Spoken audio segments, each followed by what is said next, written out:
Welcome to PhoneScoop's video review of the Nokia 7380. The 7380 is one of three new fashion phones from Nokia. The 7380 is still very small, very easy to hold, and despite the fact that it's rather thick considering the size, it still fits into a pocket extremely easily, even on very tight, let's say, fashionable pants. Here's how the 7380 stacks up against the Nano, just so you get a size comparison. It's a little bit longer, obviously significantly thicker, but not nearly as wide. The front face of the 7380 is completely mirrored, and when you start using the phone, the screen comes on from behind the mirror, much like a one-way mirror. This is great when you're inside or when you want to show off the phone. Unfortunately, the mirror does not work so well when you're outside in bright sunlight. As you can see, when you put a little light on the surface of the phone, even if the screen is on, the screen becomes completely unreadable. The navigation is rather interesting on this phone. As you can see, it doesn't have a traditional numeric keypad.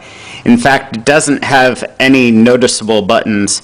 The one button that you may think is a button, this Nokia badge here, that looks like it should be a shutter button, considering the location of the camera, actually has no function at all.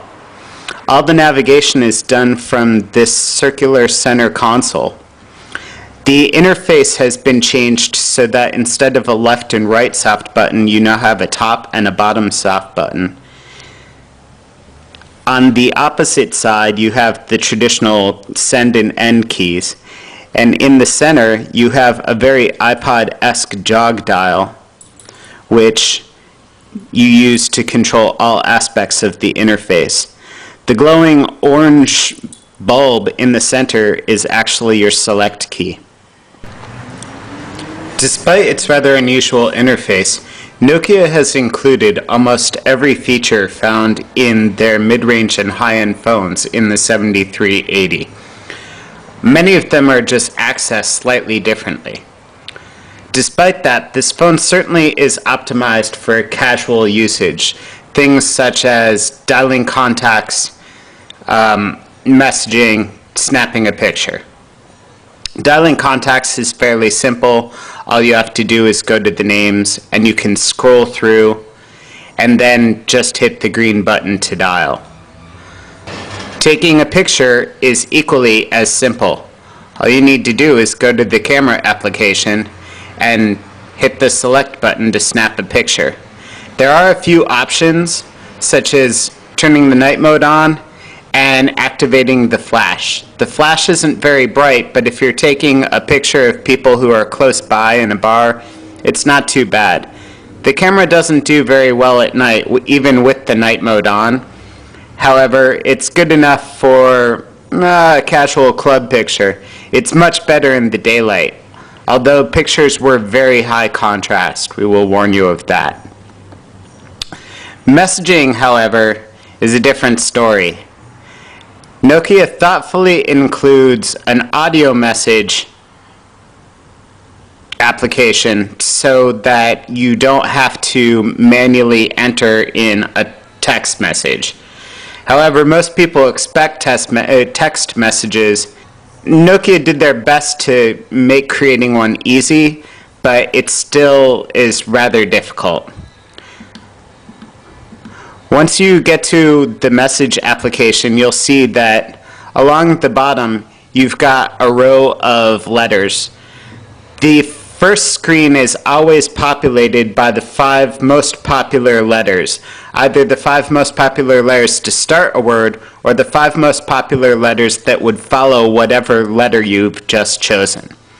As you can see, this is very quick for words like the. However, it's significantly slower for pretty much any word that's not totally common. you'll wind up continuing to scroll through for letter after letter. The main difficulty with this is that no matter how good you get, you still can't be as fast as you would be with T9 because you're always trying to guess what the 5 letters on the first screen will be, and then being limited by having to scroll through to whatever letter you want to get to after that.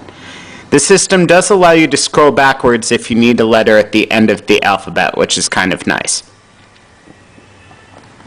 Finally, if you want to dial a telephone number that's not in your phone book, there is a numeric entry where you can actually just go in and rotate through the numbers to pick one to call, and then you just hit the green button. Overall, Nokia did their best to try and preserve the phone experience despite the unusual interface, and it's pretty successful for most tasks.